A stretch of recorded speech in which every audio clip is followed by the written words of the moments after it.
Plot आहे, असा road सरळ आपल्या प्लॉट समोरून आळंदीला जाणार आहे, तिकडं ह्याला जाणार आहे चरोलीला. आणि इथं घरं झालेले आहेत. हा प्लॉट आहे आपला, जवळपास 60-65 बाय 30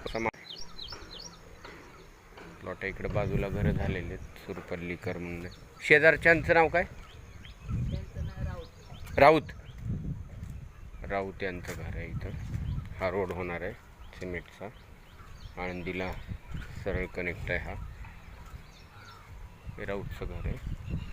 आता सध्या कच्चा रोड आहे इकडून यायला, वर जायला. तिकडं येडेश्वरी माता मंदिर आहे इथं, शिवछत्रपती आध्यात्मिक केंद्र आहे इथं जवळच.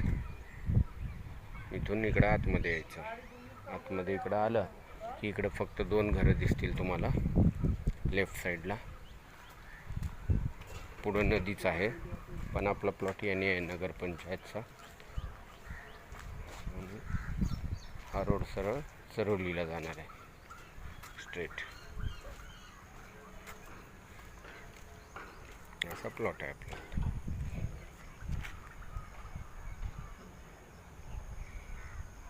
बाबळीचं एक झाड आले मध्ये. असा सरळ रोड आहे हा प्लॉटिंगमधला. जवळपास 20-25 फुटी रोड आहे. आळंदीला ते एक चरोली कनेक्टेड आहे.